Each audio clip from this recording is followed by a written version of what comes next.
Okay. Hello, hello. We're going to have to turn that off, I believe. As you might have guessed, we are still having some issues getting everything ready for the Design Pattern Create Summit. We are the live Q&A for the Design Pattern Create Summit. We worked really hard all afternoon, and we actually got Zoom to go live on a different computer in a different area, and now it's not doing it again. So we're having a grand old time trying to get everything set up. This is under a different streaming section or a different website than was being promoted. So I'm going to try to get my back-end people trying to help. We're trying to get everything all set up and everything. So let's screen share. Yeah, I'll do that. Entire screen. There we go. Share. So we're going to try to get this shared over so that everybody knows where we're at. We don't have, my speaker was not, or some of my speakers were not actually able to make it tonight. They're going to try, but they're not, they might not be able to make it. So it might just be me here tonight, and we're going to have some fun, answer some questions, and get everything going. So bear with me for another few minutes while I try to get this all sorted and get people the new link. So I'm going to first go into the community.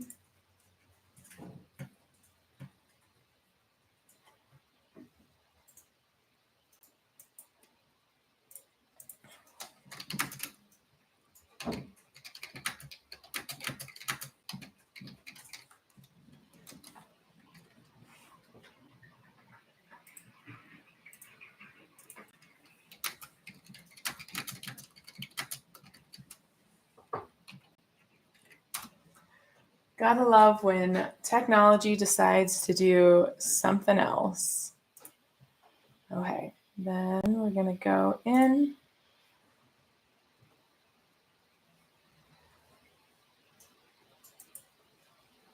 That's the one I'm in right now.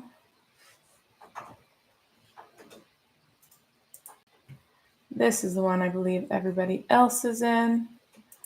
So we're gonna pop that open.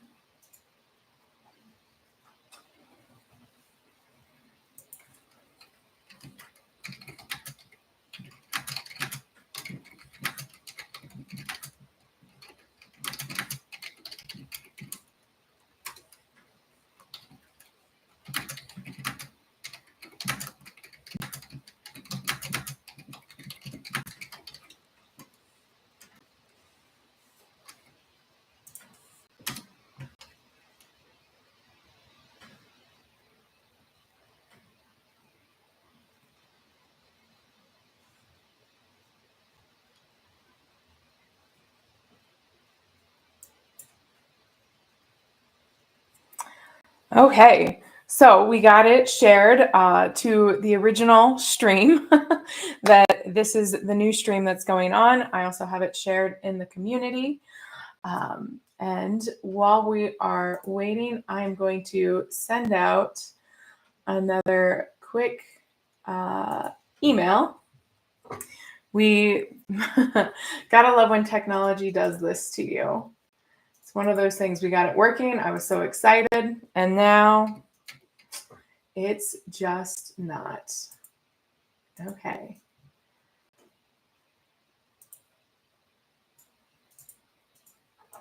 But if you have any questions, please let me know. Please shoot them in the chat while I finish getting a quick email blast out to everybody.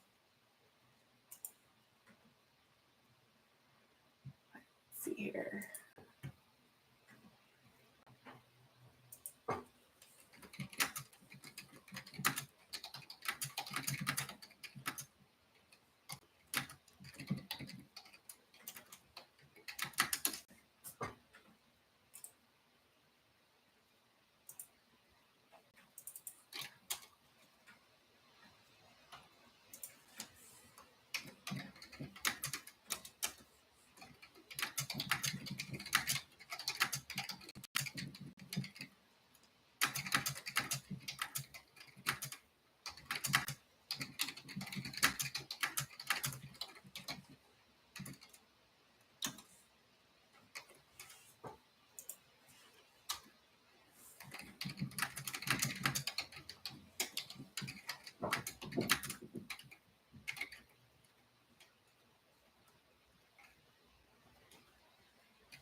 Okay, send the email.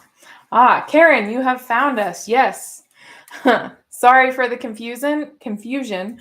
We are trying real hard to make this work, and it's not having it today, apparently. I've done a lot with Zoom. I sat on a on a call with them for quite a bit of time, and they kept trying. They had me try many different things, and it's just not happening tonight or today, I guess.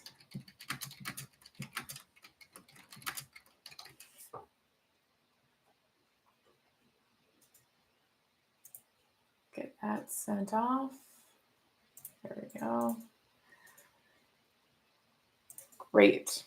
So, like I said, my one of my speakers was not able to actually join us today like they were hoping to. So it is just me, but I am so excited for today was one of my favorites just because I really enjoyed learning from Andy all about sewing machine maintenance. I've been a seamstress and somebody who works with sewing machines for so long. But I've always taken my sewing machine in to have it worked on. I've never actually worked on it myself. And I was so excited when she joined up as a speaker for this summit because she just has so much knowledge. So one of the questions I want to pose to all of you guys is, how long have you been sewing, and have you been doing your own machine maintenance during that time? Or is that kind of also something that really strikes your fancy of wanting to start to learn how to do your own machine maintenance and be able to start doing that? Because that's something that I know. I mean, I've always cleaned it and everything, but actually fully going in and doing a full maintenance, I would love to hear from you. And then we also had Liz Hill. She was here on Tuesday, and I know there was somebody who was really excited for her crown pattern. It's definitely a really cute crown pattern, and I'm also very excited to be making that. I have a friend who just had a little baby girl, and I'm hoping to make her a fun little crown for that very first day. For that very first birthday. So I'm really excited for her crown. Awesome. I see Linda has also found us. Hi, Linda. And you're taking Andy's classes. Yes, I am super tempted to take her classes as well. She's such a fun person to talk to. I can only imagine that her classes are just amazing and so much knowledge there for sure. And then we also had Beth Smith, who does all the couture. That's something that I always find that people have questions about, like what actually makes something couture versus not couture. And that was something she definitely answered in her interview today. And that's one thing that I find a lot of people have different definitions of what couture is, or what in their head what couture is. So it's one of those that I always love listening to people who work on it so hard and have a different viewing of it than I do, and just talking with them. Looks like we have another. Christy also found us. Welcome, Christy. I missed this morning class, so I'll be catching up. Yes, Andy's program is amazing. If you're talking about the live drafting, that one did not go through this afternoon. That was supposed to happen at noon Mountain Time today. And Zoom was being very mean to me and would not let me actually connect. Or it was supposed to be at 12:30 this afternoon. And it just would not let me connect, just like now.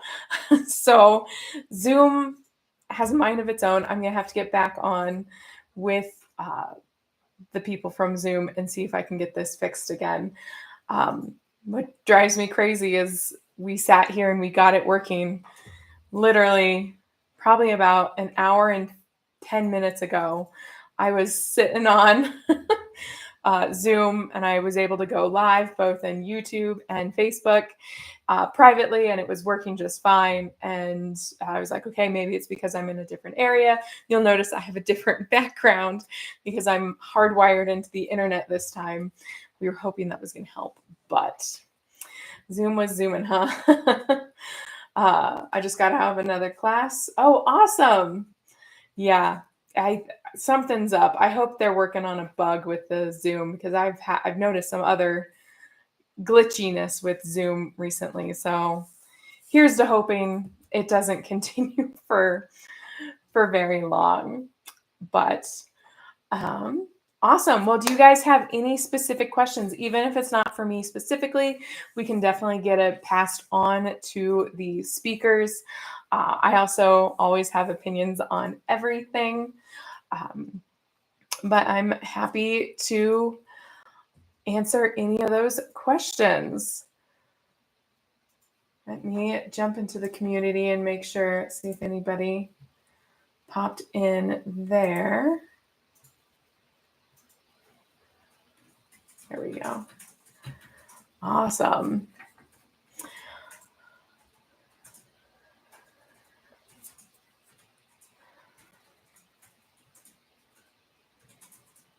So I would also love to know, what has everybody's favorite session been for this year's summit? It's always interesting of which people or what everybody loves and what everybody got the most out of, which one's their favorite. I I always struggle to actually choose a favorite because I feel like there's so many different amazing speakers here that we can learn from. And we have 4 more amazing speakers coming up tomorrow as well. So it's always hard to pick, but if you have a favorite takeaway that you've gotten or anything yesterday, was it yesterday on Zoom? I think it was yesterday when we were live. We were able to, we were talking a lot about failure and how much we can learn from it. And I feel like that really came at a good time for me because of how much I've been I was on with my software this morning, trying to work out other bugs that were coming up. And then I was on with Zoom all afternoon working on bugs. So that's never quite the ideal situation to be in, but it's a great learning curve to go through. So I'm looking forward to rescheduling that live Zoom so that we can do a live drafting with everybody and get that packed out, get that working.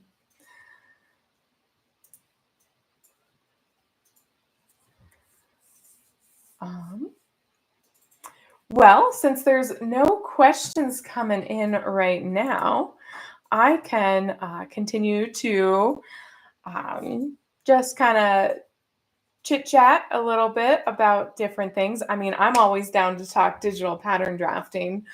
I know people sometimes get tired of me talking about it, but it's one of those things that I do love to talk about. I love to work with, and it is a passion of mine. I'm always interested to get more people interested in it and learning how they can do it themselves. Oh, we did have Marie. She asked, how do you handle digital grading for garments with complex shapes or unusual fit details? Yes, I get grading questions all the time for how do you do it digitally? And it depends on what program you're in.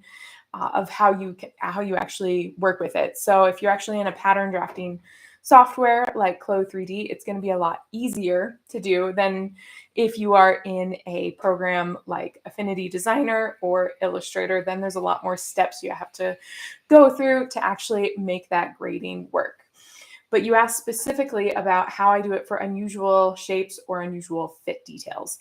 So what I always do, and what I always encourage all of my students to do for grading, is to plan your grade.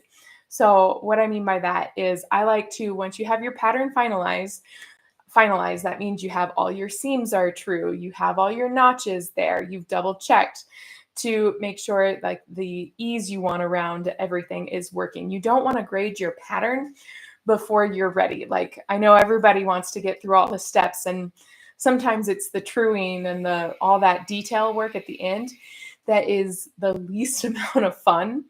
However, that is the most important part to actually finalize so you can get a good grade.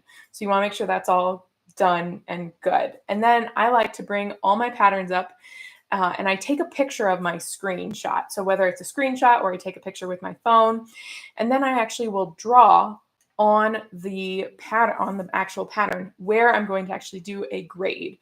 So whether you're doing like a slash and spread grade, or you're doing a move by anchor points grade, or you're doing a move by slide grade, I do go into all those different grades in my Pattern Grading Pro digital course that is in the goodie bag. You can get a discount for that. But I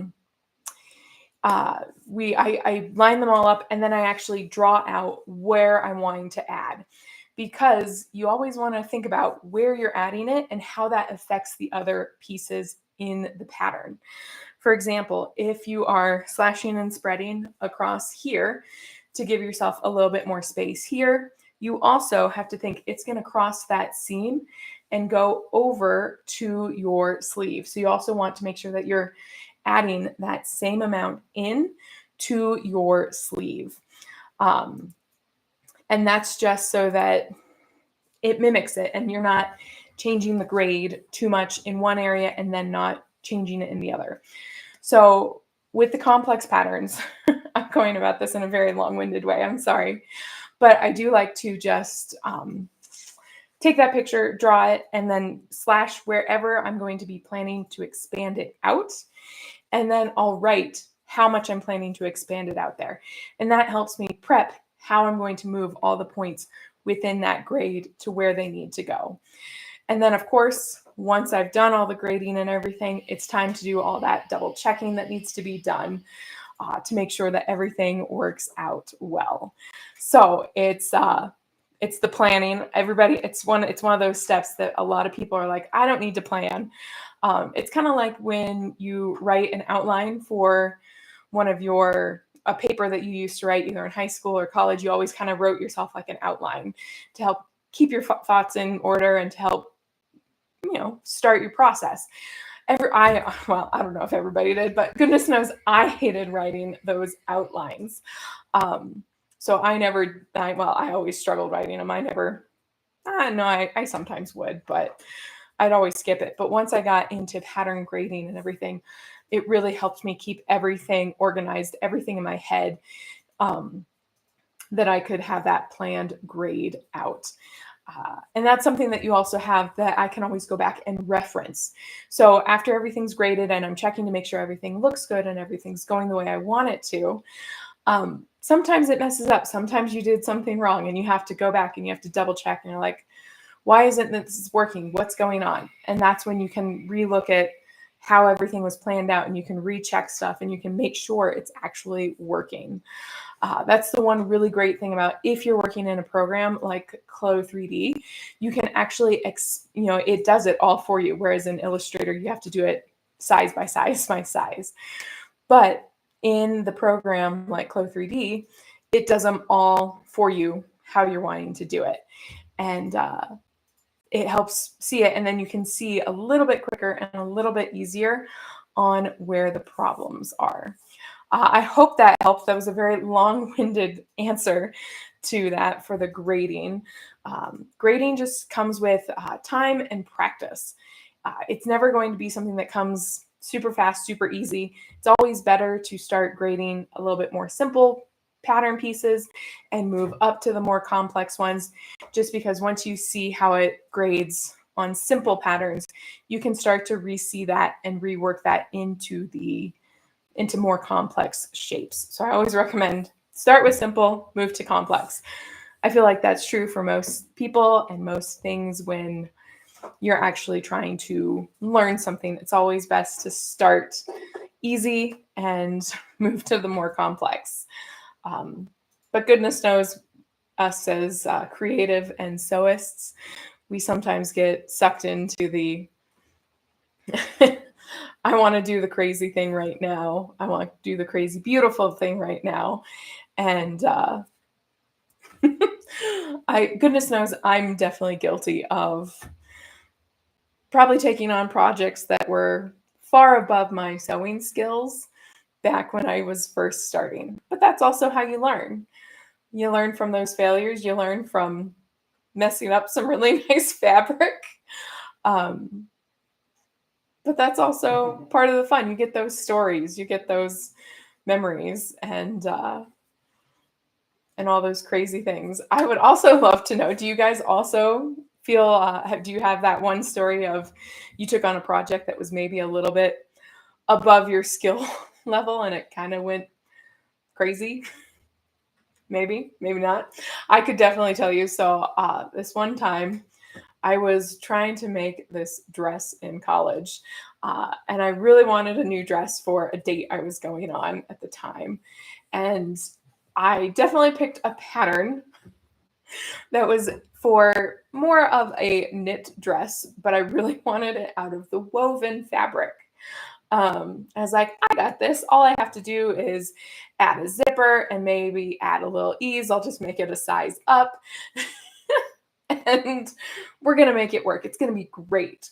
So I spent the morning cutting it out and starting to sew it together and piecing it and everything. And by mid afternoon, I was trying to try on my dress that didn't fit because I didn't size up quite enough for the amount of stretch that needed to be there. And it was just one of those things that you had this beautiful dress pattern that because I was so young, I was just like, oh, I know how to deal with a knit and change it into a woven. I did not. But that's part of that fun aspect of a learning curve of, you know, it's not as simple as letting out just a little bit or anything. It's sometimes a little bit more complex than that, depending on that design. But, you think back out on those projects, or at least I think back on those projects, and it makes me giggle today. And, it makes me think when when I'm working with a designer, she's like, oh, I really want this dress out of this fabric. And I'm like, that's okay. We're going to have to change the fabric because they won't work together. Um, but that's part of the fun. I do, in graduate school, I went to graduate school for costume technology, and I actually got to make tailored suits out of like sequin fabric. The designer wanted it very specifically, and we knew that it wasn't going to be like real tailoring. We do have a tailor that we interviewed that was trained on Savile Row. He's coming tomorrow.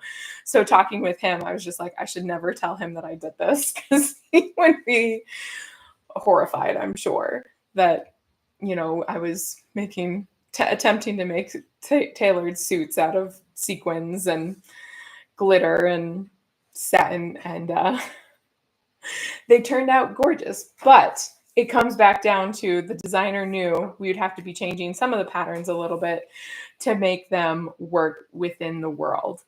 But that's just one of those lessons that you sometimes have to learn the hard way, which I'm not opposed to because, like we were saying yesterday, you learn a lot more from your failures and your struggles than you do from your successes. So yeah, that's yes, I do love some of those struggles and some of those failures. Awesome. Let's see here.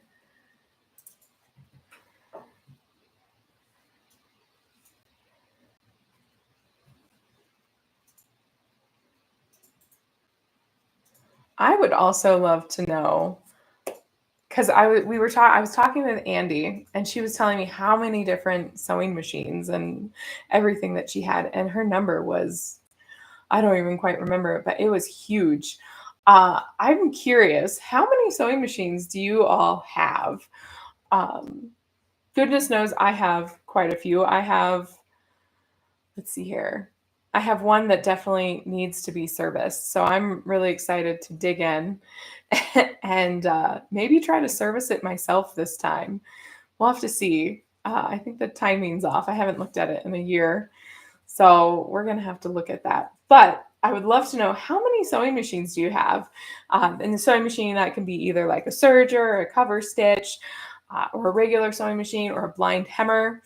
I'm curious how many you guys have. So if you want to drop in the chat how many sewing machines you guys have, I would love to know. And if you guys have questions, please shoot them down so that we can get them answered.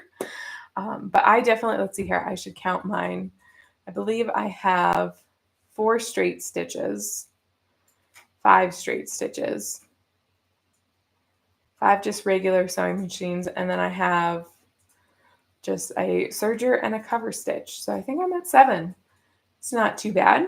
It's nice when you have an entire room you can dedicate to your sewing studio and really start leaning into that and everything. Marie says, I always feel like I need a new one. A cover stitch would be great. Yes, I would highly recommend a cover stitch. I love it. And I guess Kate mostly is doing the overlocking. But yes, cover stitch they can be really great. I would love to know, Marie, have you ever worked on a cover stitch, or have you just seen the stitches and are interested in making some of the fabrics or some of the outfits that you see with the cover stitch? I recently just got my own cover stitch, so that was my newest and latest machine. I'd always had them at work that I could use them, and I loved them. And I've been making a lot more knits and a lot more finishings with that.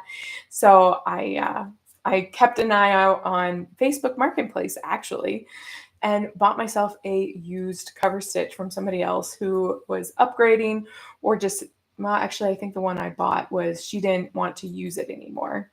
So I always recommend checking out some used machines before you truly dive in to a very fancy machine before you see if you like it. Linda says she's acquired about 30 machines in the past 2 years for learning on, plus about a dozen machines that I already did. Awesome. So are you, I'm curious, Linda, do you get those from thrift stores and you try to tune them up? And are you looking to sell them, or are you just looking to learn how to fix them for your own learning enjoyment, I guess, from Andy's courses? Marie says she really just seen the stitches. I want to make my husband some activewear. Hopefully you'll make yourself some as well. You'll probably work out together or whatever if you're making him some activewear. But yes, activewear and cover stitch machines can be very well. They go together very, very nicely.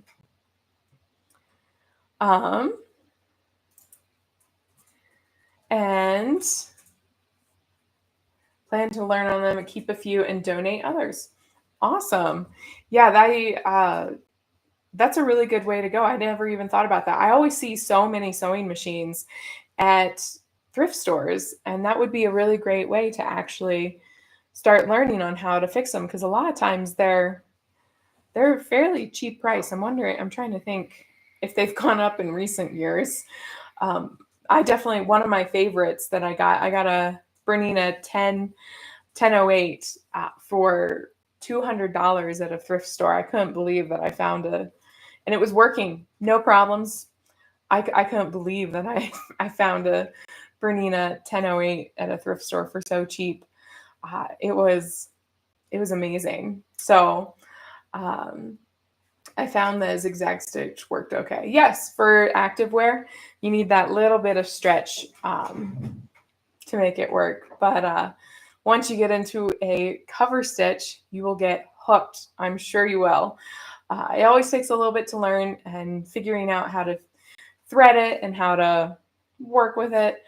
But it's a really fun machine to work with and to create some really amazing pieces, really amazing garments. Awesome.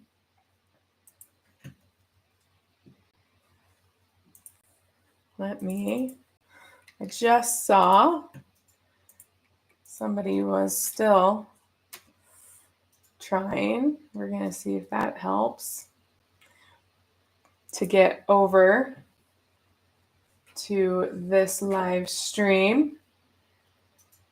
I'm very sorry for all the confusion today, but man, technology, we'll get around it someday. Nikki says, I bought a cover stitch combo this year, but I've only used the serger on it. I'm so interested. I'm so interested about those combo machines. And Kate and I talked about those a little bit on the differences and if it's better to get a combo machine or two individual machines. So I would love to know, once you actually move it over from your serger to a cover stitch, how you actually think of it. Is it easy to maneuver, or is it a pain? Do you think you're going to move it over to a cover stitch anytime soon, Nikki? Maybe. Maybe not. I fear that I fear that when I'm sewing a garment like that, I would want to have both my serger and cover stitch set up at the same time. But then it's going to come down to how much thread you have. Do you have enough thread to set up both machines, or do you have to, like, if you still have to move the thread from one machine to another, it probably actually doesn't matter if you have one machine or two. So yeah, all the things to think about. But then you just have to think of how many steps it would take to take it from cover stitch, and space. If you don't have a lot of space, having one machine instead of two can be really great. That's one thing that as crafters, we always have to think about space, because goodness knows we all run out of it sooner than we like to admit. But one day, one day we'll all have the craft room of our dreams, and it will be like a barn house that's really nicely laid out and has a really lots of different nice areas to do all the different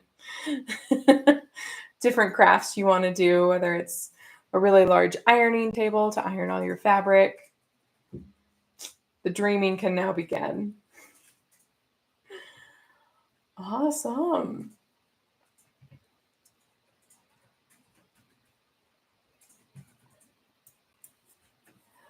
I guess I would also like to know, since we're on sewing machines a little bit, what sewing machine is your favorite that you don't ever want to live without again? I see Eric wants to digitize his patterns for the space. Yes, patterns can definitely take up a lot of space.